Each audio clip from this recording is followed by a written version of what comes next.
טוב, אז שני דברים. אחת, עסקה שנכנסתי אליה כבר עכשיו ביורו דולר, אתם יכולים לראות על המסך. בואו נעבור עליה רגע, אני לא כל כך מתלהב ממנה, כי ראיתי אותה בטווח זמן של 30 דקות, ואני בדרך כלל רוצה לראות את הצורה ב-60 דקות. כן רואים פה את הצורה ב-60 דקות, לכן לקחתי אותה, אבל אני לא כל כך מתלהב ממנה, גם זה מה שרשמתי גם בסקול.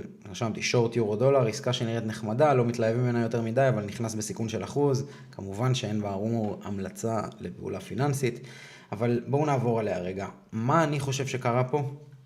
קודם כל, לאורך ההיסטוריה קצרת טווח של הגרף, אנחנו כן רואים שיש פה שורטים רציניים, כאילו ביורו דולר, ואנשים כנראה מחפשים איכשהו להיכנס ללונג, בכל מקום שהוא, כל פעם שהנקודה מסמנת, שהגרף מסמן איזושהי נקודה נמוכה, כנראה המון אנשים מנסים להיכנס ללונג, לתפוס אותו בנקודה הכי נמוכה שהיורו דולר יגיע אליה, וכל פעם הם נופלים בפח מחדש. אנחנו רוצים לראות את הרגע שבו הם נופלים בפח, שזה לדעתי סוחרי הקווים כן סימנו פה את הנקודה הזאת, מפה לפה, כאיזה נקודה של גרף שאולי תומך את העניין, וכשהנקודה הזאת בעצם נלקחה והגרף הגיע לפה, הוא כנראה לקח פה כביכול את מגמת הירידה, והתחיל פה איזה מגמת עלייה חדשה. לדעתי הם ממש סימנו פה איזושהי כניסה פה, סטופ כאן, לפי דעתי, משהו כזה, ועכשיו הם נכנסים פה למה שאני אוהב לקרוא לזה מסכת של שקרים. הם פשוט נכנסים פה למערבולת כזאת שהם כל פעם מחפשים את הלונג לנקום, והגרף כמובן לא נותן להם יותר מדי עניין. אז אני בעצם נכנסתי כאן לשורט, בעצם תפסתי את זה קצת בתיקון, אבל בכל מקרה זה לא בעיה גם להיכנס פה בשורט בסגירה של הנר. בוא נעבור רגע על העסקה של הזהב שחתמה איזה $2,200 בערך, $2,100 אתמול. בוא נעבור עליה ונראה מה קרה פה. קודם כל, ראיתי אותה בטווח זמן של שעה, ואנחנו בעצם רוצים לראות את הסלופי וייקוף שלנו. אנחנו יכולים לסמן פה איזשהו קו מגמה שאכן נלקח וכנראה הכניס פה המון אנשים ללונג. אותו סיפור עם היורו דולר, כן? יש פה איזה ירידות קשות שכנראה אנשים תמיד מנסים לחפש את הלונג, אוקיי? ואנחנו מנסים לספר לעצמנו סיפור שהאנשים הקטנים בעצם מספרים לעצמם. הם מתחו פה איזה קו של מגמת ירידה מסוימת, וכנראה שהם חיפשו לונג, והם מצאו את הלונג מהר מאוד כשהקו הזה נלקח, והמגמה בעצם נשברה. אז גם הוחלפה פה איזושהי מגמה, שימו לב, כביכול, עוד פעם, זה הסיפור שהם מספרים לעצמם, כן? נשבר פה המגמה הזאת, אוקיי? של הגבוה הזה, וגם כביכול נשבר פה הקו מגמה. עכשיו, יכול להיות שיהיה לונג, בגלל זה אני עדיין לא נכנס, אוקיי? מטווח של שעה אני יורד לגרף של 30 דקות, ומחפש את השינוי מגמה שלנו, שפה, עוד פעם, יש לי סרטונים שבהם אני מסביר איך לסווג לואו והיי נכון, אוקיי?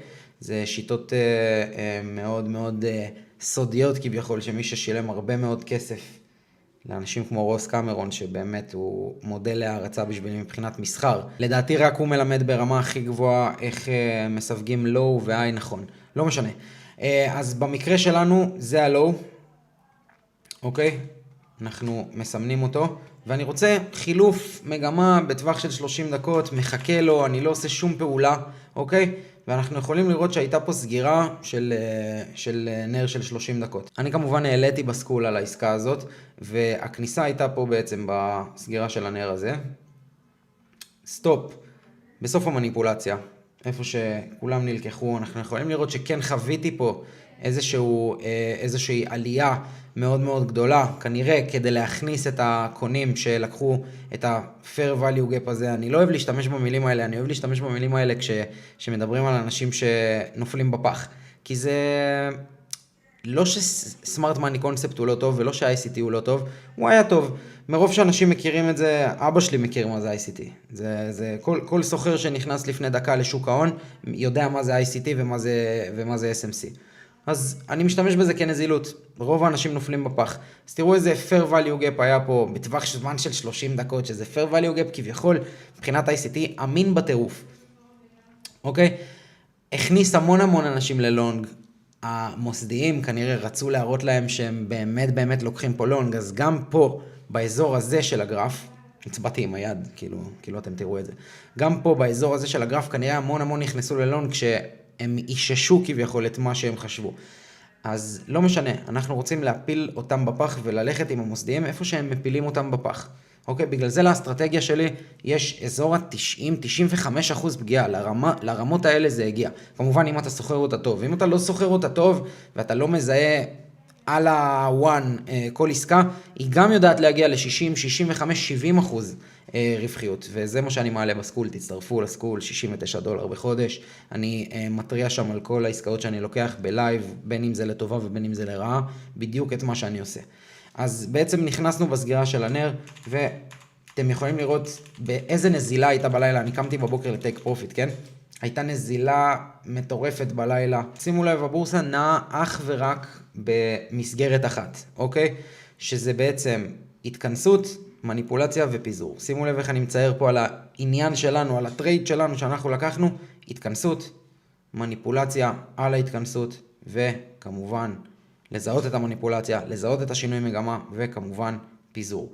שימו לב איזה צורות שונות אלה, ממש, אתם יכולים לראות פה התכנסות שזה טווח מאוד מצומצם, מניפולציה שכמובן יציאה מהטווח לטוב ולרע, לשורט וללונג, וכמובן פיזור שזה צורה אחרת לגמרי. אתם יכולים לראות פה שמי ששכר את אסיה גם יכל לעשות פה את אותה עסקה, שימו לב, ובזה אני אסיים, חשוב לי להראות לכם אבל את זה, מי ששכר פה את אסיה יכל למתוח פה קו, אוקיי, שכביכול הוא גם התכנסות, כן? רואים את הצורה שהיא פשוט לרוחב.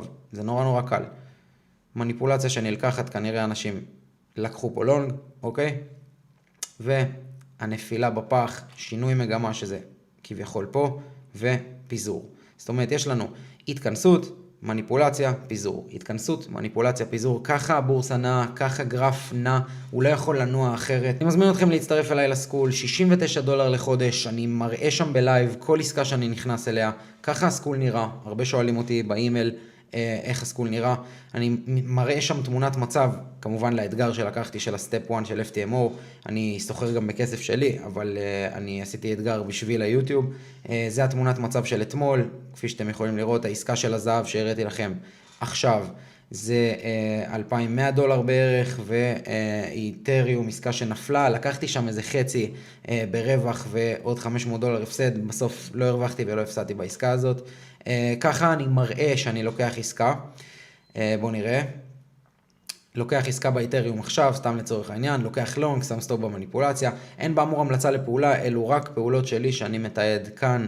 אתם לא חייבים לעשות את מה שאני עושה, אל תעשו את מה שאני עושה, מסחר זה קשה, אבל תצטרפו לסקול, שם אני מראה בלייב את כל הטריידים, נתראה בסרטון הבא.